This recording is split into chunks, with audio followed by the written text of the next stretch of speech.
Bonjour, bon après-midi, bonsoir. Je suis Marina Ponti, directrice de la campagne d'action des ODD des Nations Unies.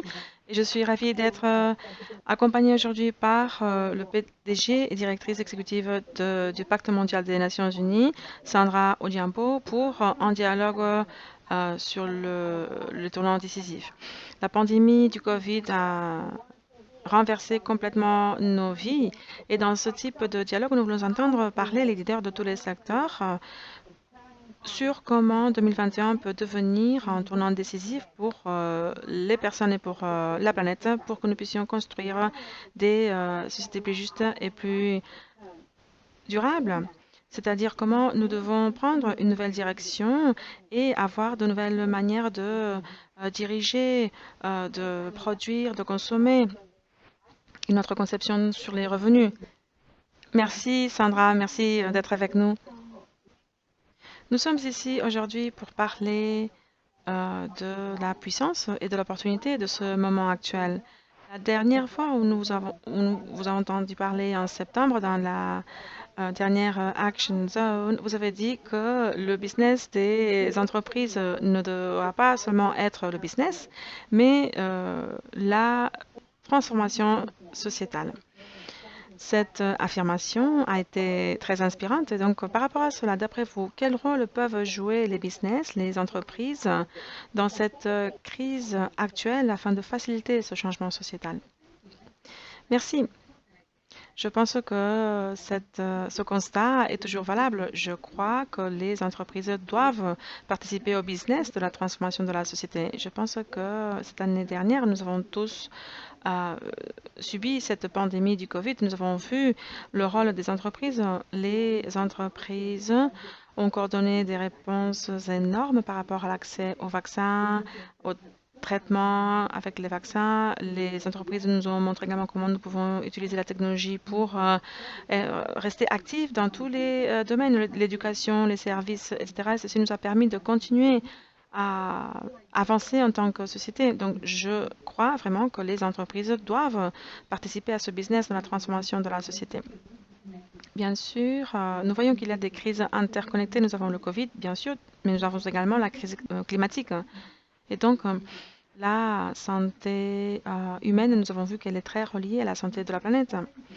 Et ce qui m'inspire toujours, c'est de voir que de plus en plus de leaders responsables d'entreprises montrent que nous ne devons pas choisir entre la santé et l'économie, ou le climat et l'économie, mais qu'en fait, ils peuvent faire les deux choses et que gérer les deux choses ensemble a beaucoup de sens. Le marché envoie également des signaux très clairs autour de l'innovation. Il y a donc des initiatives intéressantes autour de la décarbonisation et d'une économie neutre en carbone.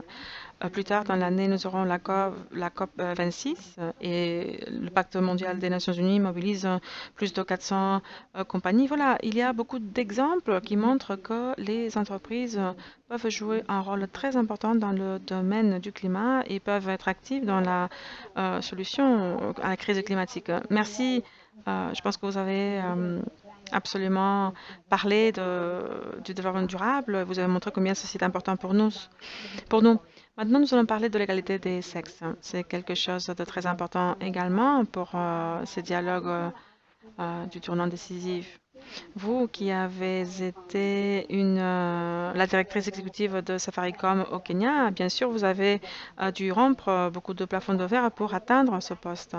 Alors, j'aimerais que vous nous expliquiez votre vision à partir de votre expérience personnelle sur comment augmenter les rôles et les nombres de femmes dans des postes de prise de décision dans les conseils d'administration de ces compagnies multinationales. Oui, c'est une question très importante et je parle en tant que femme leader qui a dû naviguer dans cet environnement difficile. La première chose que je veux dire, c'est que les environnements professionnels inclusifs résultent dans des décisions inclusives. Nous ne pouvons pas prendre des décisions sans compter sur la moitié de la population. Et puis, donc, à part cet argument moral, il y a aussi un argument commercial important. les sociétés qui ont plus d'égalité entre les genres prennent de meilleures décisions au niveau du conseil d'administration, au niveau de la direction et répondent mieux aux besoins des clients. Donc ceci a vraiment du sens. Il y a des données qui confirment ce fait. Mais ce qui est important vraiment, c'est de faire des efforts en amont afin que les femmes puissent atteindre ces postes de direction. Nous devons lutter contre les clichés culturels autour de l'éducation des filles et nous devons permettre aux femmes de développer leur carrière et leur famille aussi. Nous devons lutter contre les clichés autour du type d'études, au type d'emploi et des postes que peuvent avoir les femmes. Moi, je travaillais dans la technologie dans le passé et j'ai dû prendre des décisions très fortes pour m'assurer que les femmes soient recrutées dans la compagnie pour qu'elles puissent être instruites dans la technologie si nous voulons qu'après elles soient des leaders technologiques. Donc voilà, nous devons investir des efforts, peut-être 10 ans en avance, afin de préparer le terrain pour qu'il y ait des femmes plus tard dans les postes de direction. Nous devons créer des parcours pour que les femmes atteignent ces postes.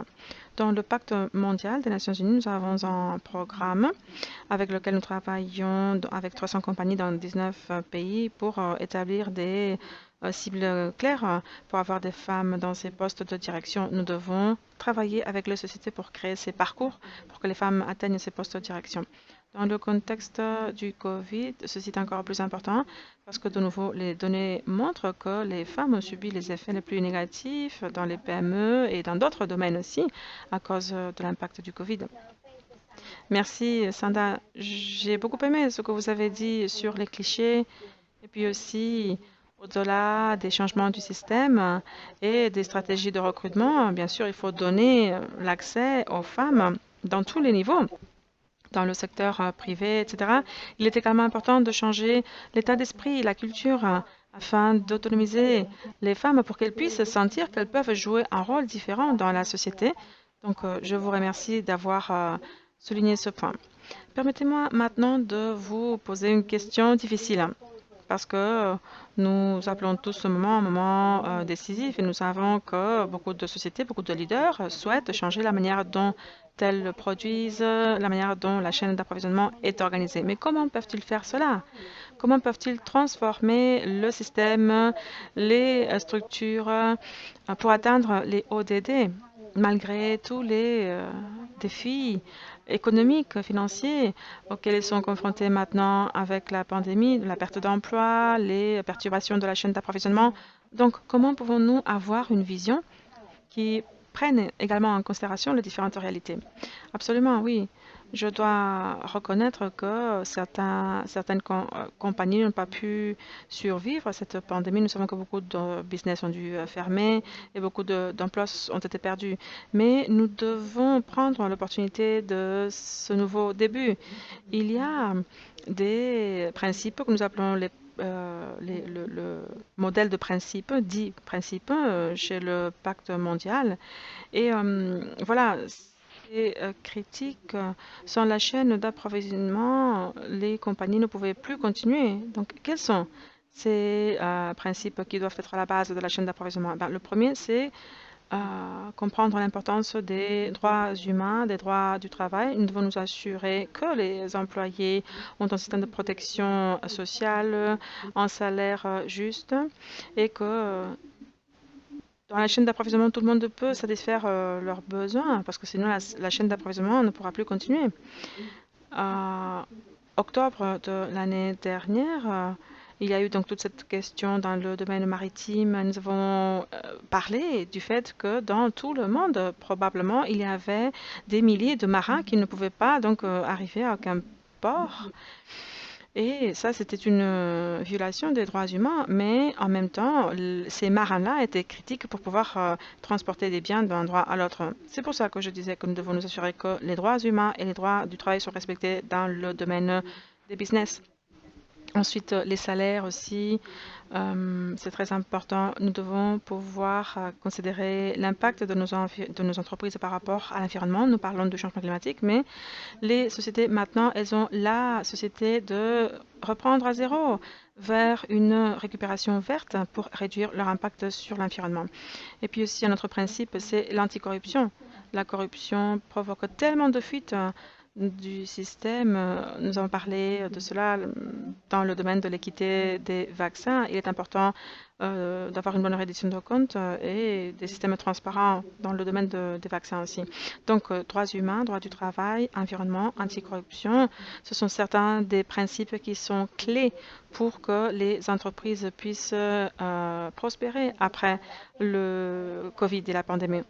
Merci beaucoup, Sandra. J'ai beaucoup aimé la manière dont vous avez associé le développement durable au droit du travail et à la justice sociale. Je pense que nous ne devons pas choisir une chose ou l'autre, parce que maintenant nous parlons beaucoup du développement durable, mais si nous ne protégeons pas les droits du travail, nous n'arriverons pas loin. Donc merci beaucoup. Je pense que nous nous rapprochons de la fin du temps disponible. Permettez-moi de terminer avec une question sur vous-même. Vous êtes une inspiration pour beaucoup de personnes, mais maintenant nous aimerions savoir qu'est-ce qui vous inspire, vous. Il peut s'agir d'un livre, un poème ou quelque chose qui vous motive. Bon, je vais répondre de deux manières. D'une part, je dirais que j'ai toujours été inspirée par Kofi Annan qui a créé le Pacte mondial des Nations Unies il y a 20 ans. Il savait clairement que les leaders des entreprises devaient apporter ce visage humain sur les marchés. Mais permettez-moi également de parler de l'urgence, parce que nous parlons beaucoup de l'urgence du moment actuel. Et le président de l'ADB, M. Adesina, il a dit, nous devons être impatients d'avancer. Et pour moi, cette phrase, ce constat montre combien il est urgent pour nous de profiter des opportunités que nous avons devant nous afin d'avoir un futur plus durable pour les business et pour tout le monde à partir de maintenant. Donc, c'est l'impatience qui m'inspire. Merci, merci beaucoup. Nous allons fermer et terminer sur ces deux concepts. Nous devons être optimistes, mais très impatients. Merci beaucoup. Merci pour m'avoir invité. Au revoir. Merci à vous.